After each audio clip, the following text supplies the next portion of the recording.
Hello everyone, Akash Shroff from this side. So आज मैं आपके सामने एक नया चैप्टर का एक लॉन्ग क्वेश्चन का आंसर लेकर आया हूं, जो कि बहुत लोग बोल रहे थे सर इसका आंसर जल्दी से अपलोड कीजिए। तो देखिए वो चैप्टर है कबीर दास के पद। कबीर दास के पद जो आपका क्लास 12 में एचएस वालों का क्लास 12 में है।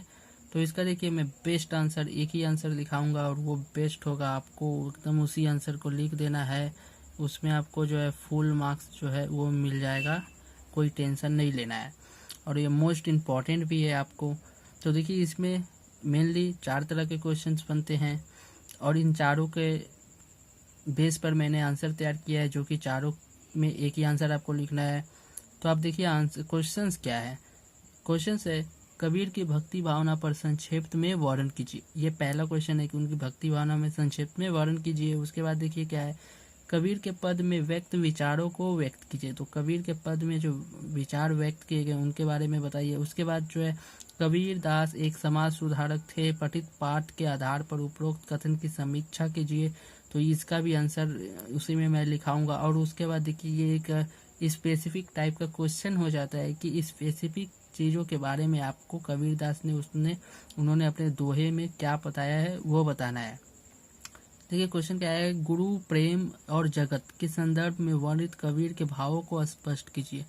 ये क्वेश्चन जो था एचएस का जो एग्जाम है एचएस 2019 में आ चुका है, यहाँ पे स्पेसिफिकली पूछ लिया गया है। तो इसका जो स्पेसिफिक आंसर भी मिलेगा। आपको वीडियो पूरा देखना है, क्योंकि इसका आंसर उसमें कैसे लिखना है मैं वो बताऊंगा। क्वेश्चंस बहुत सारे होते हैं, आपको एग्जाम में घुमा कर पूछे भी जा सकते हैं, बट उसको लिखना कैसे होता है वो चीज़ मैं आपको बताता हूँ। कुछ लोग जो है मिस कर जाते हैं और यही आंसर छाप देते हैं, बट वो कुछ उसमें ठीक करना पड़ता है। क्वेश्चन अगर घुमा दे तो आंसर थोड़ा आंसर लिखना वही होता है, बट थोड़ा घुमाना होता है, और वो चीज़ मैं वीडियो में बताता हूँ। तो इसीलिए आपको वीडियो को अच्छे से देखना है, समझना है, और जो मैं बोलूँगा कि इस क्वेश्चन के लिए क्या करना है तो उसको आप अलग से फिर से आंसर में उसको वो चीज़ मॉडिफाई करना होगा। तो चलिए हम लोग आंसर शुरू करते हैं, बट उससे पहले अगर चैनल पर पहली बार आए हैं तो चैनल को सब्सक्राइब तो ज़रूर ही कर देना। चैनल का नाम जो है English Hindi with Akash Rao. Subscribe कर दो, वीडियो को लाइक कर दो, और ये शेयर विथ पुअर स्टूडेंट, ये सभी उन लोगों को शेयर कर दो जो लोग कोचिंग नहीं जा सकते, जिनके पास पैसा नहीं है, और उनको भी शेयर कर दो जो कोचिंग तो जाते हैं बट उन्हें क्वालिटी का कंटेंट नहीं मिल पाता है। पैसा तो दे रहे हैं बट उन्हें अच्छा आंसर नहीं मिल पाता है जो आपको एग्जाम में फुल मार्क्स दिला सके। उसके बाद वीडियो को पूरा देखें, इसमें मैं ज़रूरी बातें बताऊंगा, कहाँ पर मॉडिफिकेशंस करने होंगे लास्ट क्वेश्चन के लिए। उसके बाद तो बेस्ट आंसर इसका मिलेगा। और ये सब यूट्यूब पर पहली बार हो रहा है, हिंदी का जो इतना फुल कंटेंट सिलेबस में डाल रहा हूँ। तो चलिए इसी के साथ आंसर स्टार्ट करते हैं। सो देखिए कबीर दास का आंसर आपको इस तरह से स्टार्ट करना है। पहले उनके जीवन परिचय के कुछ बारे में कुछ लिखा होना जाता है, तो यहाँ पर आप हेडिंग दे सकते हैं जीवन परिचय। देखिए अब जीवन परिचय हेडिंग तो मैंने ब्लैक पेन से यहाँ नहीं दिया है, और कुछ लोग वीडियो को पूरा नहीं देखते हैं और वो डायरेक्ट इसी तरह लिख देते हैं। तो इसमें मैंने बताया कि आप जीवन परिचय का हेडिंग दे सकते हो, अगर देने का मन हो तो आप दे सकते हो और आंसर अच्छा बन जाएगा। इसीलिए मैं बोलता हूँ वीडियो को पूरा देखो, क्योंकि मैं बहुत सारी चीज़ें बताता हूँ कि आप ये चीज़ ऐड कर सकते हो। अगर आपके पास एग्जामिनेशन में टाइम बचता है तो इससे आपका ही मार्क्स इंक्रीज होगा, बढ़ेगा। देखिए इसमें आंसर कैसे लिखना है। कबीर दास जी का जन्म काशी में 1398 ईस्वी के लगभग हुआ था। उनका जन्म काशी में 1398 ईस्वी के लगभग हुआ था। और यहाँ पे जहाँ पे ब्लैक पेन से अंडरलाइन किया है मैंने, वहाँ पर आपको भी अंडरलाइन करना है, क्योंकि इंपॉर्टेंट पॉइंट्स को अंडरलाइन करना ज़रूरी होता है। वहीं पर एग्जामिनर जो है चेक करता है आपने जो लिखा है, और उसी अंडरलाइन पे इंपॉर्टेंट लाइन जो आपने लिखा है उसी के बेस पे ही आपको नंबर मिलता है। क्योंकि एग्जामिनर जो है राम कहानी जो आप लिखते हैं इतना, वो उनके पास पढ़ने का टाइम नहीं होता है। आप ही समझिए कि अगर आप एग्जामिनर है तो आपके पास एक कॉपी जिसका 20-25 पेज चेक करना है, उसी तरह 500 कॉपी है। आपका स्कूल जो एग्जामिनर जाता है वो कोचिंग्स पढ़ाता है, घर भी देखता है, उसके बाद ये सब चेकिंग भी उसको करने पड़ते हैं। तो आप समझ ही सकते हैं कि उनका वो जो है एक आंसर को कितना जल्दी चेक करता है। तो इसीलिए आपको ये सब चीज़ें करना ज़रूरी है, हेडिंग्स देना ज़रूरी होता है, कोटेशंस लिखना ज़रूरी होता है, 2 लाइनों का जो मैं इस आंसर में भी लिखा हूँ। देखिए उसके बाद क्या लिखना है। कबीर दास जी भक्ति काल के निर्गुण धारा के कवि माने जाते हैं। वो निर्गुण धारा जो है ना, जैसे यहाँ पर अंडरलाइन करना मैं भूल गया, तो वो किस धारा के कवि हैं, तो वो निर्गुण धारा के कवि माने जाते हैं। ये भी बहुत इंपॉर्टेंट क्वेश्चन बनता है, माने जाते हैं। कबीरदास जी एक भक्त और समाज सुधारक थे, तो यहाँ पर भी देखिए कैसे अंडरलाइन किया हुआ है, तो वो भक्त और समाज सुधारक थे। कुरीतियों व आडंबर के अंधेरे को उन्होंने अपने वाणी से दूर करने का प्रयत्न किया, जिसमें उन्हें सफलता भी मिली। तो यह जो कुरीतियाँ होती है, आडंबर होते हैं, जो इसे मूर्ति पूजा करना, जाति पाति भेदभाव करना, इन सब का जो अंधेरा फैला था समाज में, उन्होंने अपनी वाणी, अपने जो है साखी पद दोहे के माध्यम से उन्होंने दूर करने का प्रयत्न किया, और उन्हें उसमें सफलता भी मिली, और इसी वजह से कबीरदास जी इतने फेमस हुए। तो यहाँ तक कुछ जीवन परिचय लिखना होता है। अब उसके बाद चलिए स्टार्ट करते हैं। अब क्या लिखना होता है, पैराग्राफ चेंज करते हुए आपको बीच में थोड़ा स्पेस देना है। मैंने थोड़ा कम दिया, आपको थोड़ा ज़्यादा स्पेस देकर स्टार्ट करके लिखना है। यहाँ पर निर्गुण संतों की परंपरा में गुरु को अत्यंत महत्व दिया जाता था, परंतु कबीरदास जी ने अयोग्य एवं अज्ञानी गुरुओं से सावधान रहने की बात कही है। अज्ञानी गुरु समाज को अज्ञानता की ओर धकेलता है। तो यहाँ पे देखिए, निर्गुण जो संतों की परंपरा में गुरु को अत्यंत महत्वपूर्ण दिया जाता था। जो गुरु था, जैसे आपने कबीरदास का अगर ये जो गाना होता है ना, गाना सुना होगा, तो उसमें बता है कि शीश दिए जो गुरु मिले तो भी सस्ता जान। तो अगर शीश काट कर, सर काट कर भी अगर गुरु मिलता है, अच्छा गुरु मिलता है, तो वो जो आपका प्राण है वो बहुत ही सस्ता है, उसकी कोई कीमत नहीं है, बहुत ही सस्ता है। तो आप समझ ही रहे हो कि गुरु, अच्छा गुरु को मिलने के लिए आपका प्राण भी दांव पर लग सकता है। तो यहाँ पर गुरु को कितना महत्व दिया जाता था। परंतु कबीरदास जी ने अपनी वाणी से बताया था कि अयोग्य एवं अज्ञानी गुरु से सावधान रहने की बात की थी। यार गुरु मिल रहा है, बट वो सच में अच्छा गुरु है या नहीं, अयोग्य है, ज्ञानी है या नहीं है, वो क्या अयोग्य या अज्ञानी तो नहीं है। तो ऐसे गुरु से सावधान रहने की बात की है। अर्थात ज्ञानी गुरु समाज में अज्ञानता की ओर ढकेलता है। अज्ञानी गुरु है समाज को अज्ञानता की ओर ही ढकेलेगा, ज्ञानी होगा वो ज्ञान की तरफ ढकेलेगा। तो अर्थात वे कहते हैं, तो वो क्या कहते हैं, यहाँ पर आपको कोटेशन लिखना जरूरी होता है। एग्जामिनर जो है उसी चीज को देखता है। तो यहाँ पर आपके पठित पुस्तक से ये क्वेश्चन है, तो आपके पुस्तक में जो लाइन होता है आपको यहाँ इस्तेमाल कर देना होता है। कुछ लाइनें बाहर से भी इस्तेमाल कर सकते हैं, बट एज मैं बोलता हूँ कि मैं जो लिखता हूँ, आंख बंद करके आप लिख देना, आपको फुल मार्क्स मिल जाएगा। आपको ज़्यादा टेंशन लेने की ज़रूरत नहीं है कि मैं कहाँ से लिखूँ, कैसे लिखूँ। आपको थाली में मैंने खाना परोस कर दे दिया है, बस आपको उठाना है और खाना है, निगल लेना है, और फुल मार्क्स एग्जाम में पा जाना है। तो देखिए यहाँ पे आपके यहाँ ये कोटेशन लिखना है। इसको आपको ब्लैक पेन से लिखना है। मेरा ब्लैक पेन मिल नहीं रहा था, इसीलिए मैंने इसको जेल पेन से लिख दिया, बट आपको जेल पेन यूज करना मना है एग्जाम में, आप सिर्फ ब्लू और ब्लैक पेन यूज करना। तो यहाँ पर देखो क्या लिखना है कि जाका गुरु भी अंधला चेला खड़ा निरंध अंधी अंधा ठेल या दोनों कूप परंत। कबीरदास के ऊपर हर एक लाइन के ऊपर व्याख्यामूलक प्रश्न कैसे लिखा जाता है, इसका भी वीडियो अगर आप बोलोगे तो कमेंट करना, हर एक का मैं व्याख्या करके बता दूंगा कि आपको प्रसंग, संदर्भ, प्रसंग, व्याख्या कैसे लिखना। और जो फोर्थ होता है विशेष लिखना, वो भी बहुत ज़रूरी होता है। इस वीडियो के लास्ट में 10 सेकंड जो होगा उसमें मैं लिंक शो कर दूंगा, वहाँ पर आप देखना कि एक व्याख्यामूलक प्रश्न कैसे लिखे, उसका 2 वीडियो होगा उसी में। दूसरा वीडियो जो होगा उसमें चैप्टर वाइज मैंने बताया, एक में बताया कि व्याख्यामूलक प्रश्न का आंसर लिखा कैसे जाता है, और दूसरा में जो है चौथा नंबर हेडिंग विशेष लिखा होता है, तो उसका चौथा नंबर का हेडिंग के लिए एक चैप्टर वाइज विशेष का मैंने बना दिया कि हर एक चैप्टर में ये विशेष लिख दिया जाता है। तो उस वीडियो को भी आप जरूर देखना। आई बटन को क्लिक करो, इंपॉर्टेंट लिंक्स मिलेंगे। इस वीडियो के लास्ट में देखना, तो हिंदी में आपका गद्य पद हिंदी साहित्य का इतिहास, और वो वीडियो जो है व्याख्यामूलक प्रश्न कैसे लिखा जाता है उसका भी आंसर यहाँ पे मैं दे दूंगा।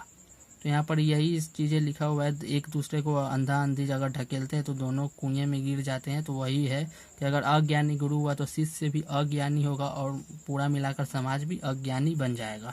उसके बाद देखिए क्या लिखना होता है, सेकेंड लाइन, सेकेंड पैराग्राफ आप यहाँ लिखेंगे कि कबीर का साधना मार्ग ज्ञान का न होकर भक्ति का है। जो कबीर जी साधना करते हैं, साधना का जो उनका मार्ग होता है वो ज्ञान का नहीं है। सिर्फ ज्ञान से ही साधना वो नहीं करते, वो भक्ति कर कर ही साधना करते हैं, भगवान की तपस्या करते हैं, जिसमें प्रेम तत्व प्रधान है। उसमें जो है प्रेम की तत्व मीन्स उसमें प्रेम है, प्यार है, उनकी भक्ति में सच्चे दिल से वो जो है भक्ति करते हैं, प्रार्थना करते हैं।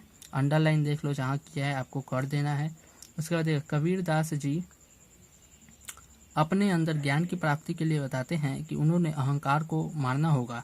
तो कबीरदास जी कहते हैं कि अगर हमें अपने अंदर ज्ञान को प्राप्त करना है, ज्ञान का सृजन करना है, ज्ञान को लेना है तो उसके लिए अहंकार को मारना होगा, ये मैं शब्द को हटाना होगा, ईगो को हटाना होगा।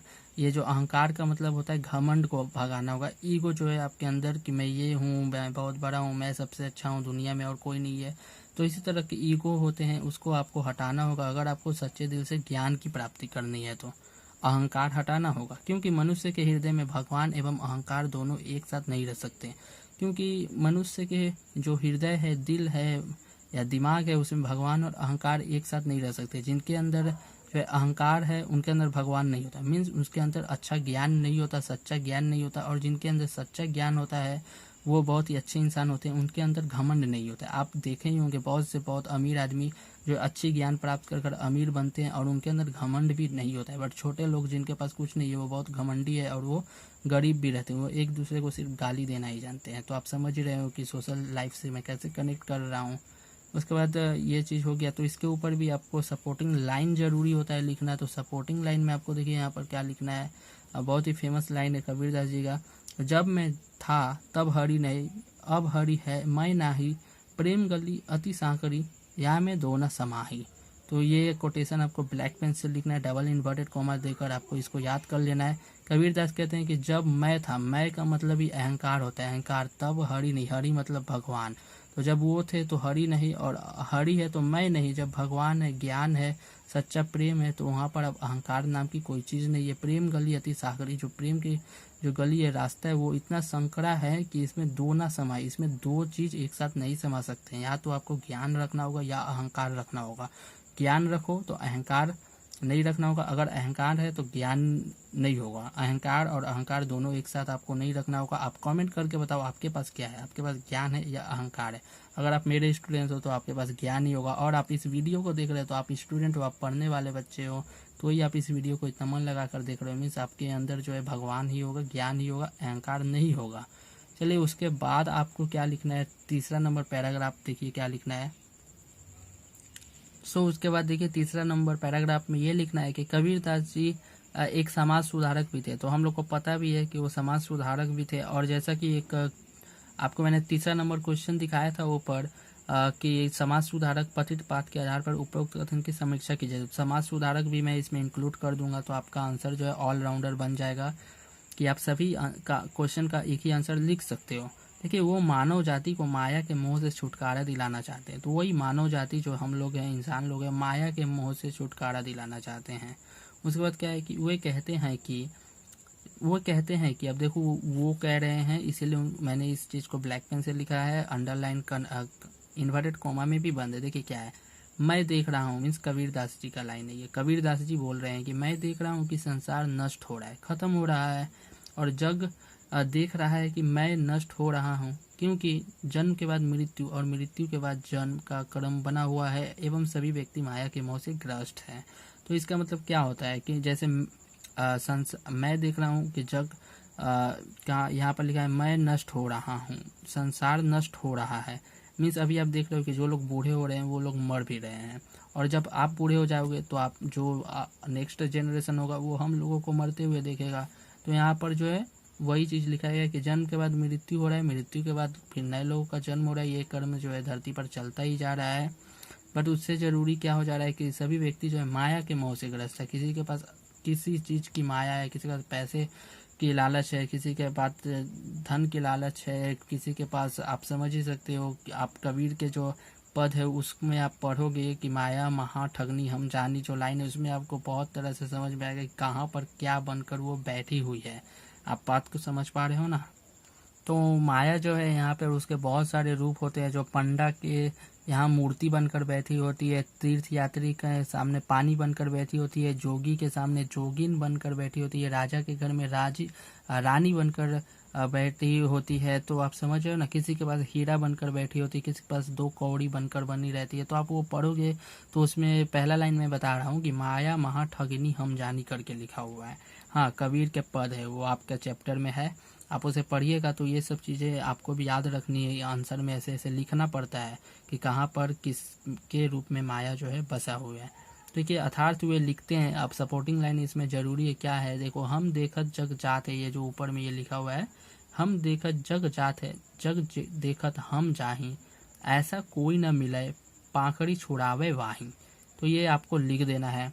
यही चीज़ है कि लोग संसार में लोग आते हैं जाते हैं, जब मैं बूढ़ा हो जाऊंगा तो लोग देखेंगे कि मैं मरूंगा, उसी तरह जीवन मरण चल रहा है, वही कोटेशन यहाँ पर लिखा हुआ है। और जो क्वेश्चन में मैंने बोला था ना 4 नंबर क्वेश्चन गुरु प्रेम जगत के संदर्भ में, तो उसका जो आंसर कैसे लिखना है वो मैं बताऊंगा, इसीलिए वीडियो को पूरा देखना जरूरी है। तो देखिए उसके बाद आपको जो है चौथा लाइन लिखना होता है। चौथा लाइन में आप लिखेंगे, चौथा पैराग्राफ, लाइन नहीं पैराग्राफ। तो कबीरदास जी मात्र समाज सुधारक न होकर, जैसे इससे पहले वाले पैराग्राफ में बताया था वो समाज सुधारक थे, समाज के जगत के बारे में क्या बोल रहे हैं। उसके बाद आपको इसमें लिखना है कबीरदास जी मात्र समाज सुधारक न होकर व्यक्ति के स्वभाव एवं चरित्र में आलोचना द्वारा उनके दोषों को दिखाकर परिवर्तन लाने का प्रयास करते हैं। तो कबीरदास जी एक समाज सुधारक ही न होकर सिर्फ समाज में सुधार करना है तो व्यक्ति के दोषों को भी छुपाना होता है, छिपाना नहीं, खत्म करना होता है।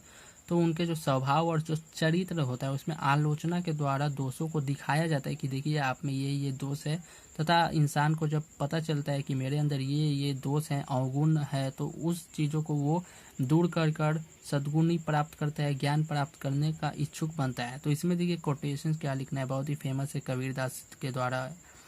निंदक नियरे राखिए आंगनी कुटी बधाई, बिन साबुन पानी बिना निर्मल करे सुहाई। मीन्स इसमें कबीरदास कहते हैं कि जो निंदक होता है ना उसको अपने सामने रखना होता है। नियरे मीन्स अंग्रेजी वर्ड है। तो नियरे राखिए आंगनी कुटी बधाई, आंगन में एक घर बनाकर जैसे उसको अपना दोस्त बनाकर रखना है। ये बहुत पुरानी समय में आंगन कुटी बधाई।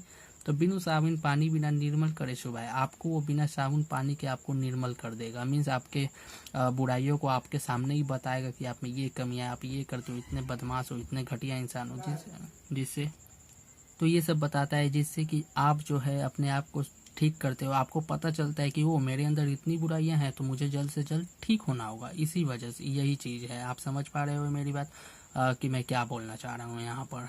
जैसे हम लोग भी टेस्ट लेते हैं, टीचर तो टेस्ट लेते हैं तो पता चलता है किस में क्या बुराइयां हैं, तो उसको मैं बताता हूँ कि देखो यार तुम यहाँ गलती कर रहे हो, यहाँ मार्जिन नहीं खींचो, यहाँ आंसर ये कैसे लिख दी हुई, ये तो होगा नहीं। तो इससे क्या होता है, उसको पता चलता है कि उसके अंदर क्या गलतियाँ हैं, तो वो सुधारता है, जिससे वो एग्जाम में अच्छा मार्क्स लाता है और 90+ भी लाता है। तो यही सब बातें यहाँ पर है। उसके बाद देखिए चौथा जो है ये लिखना है, 1 2 3 4, अब 5वां नंबर आपको पैराग्राफ क्या लिखना है। उसके बाद देखिए लास्ट पैराग्राफ है ये, उसमें क्या लिखना है। कबीरदास जी कहते हैं कि ईश्वर को प्राप्त करने का एकमात्र उपाय है मन की पवित्रता। तो यहाँ पर देखिए सभी लाइन एक दूसरे से कनेक्टेड है, एक के बाद एक कर्म से चल रहा है।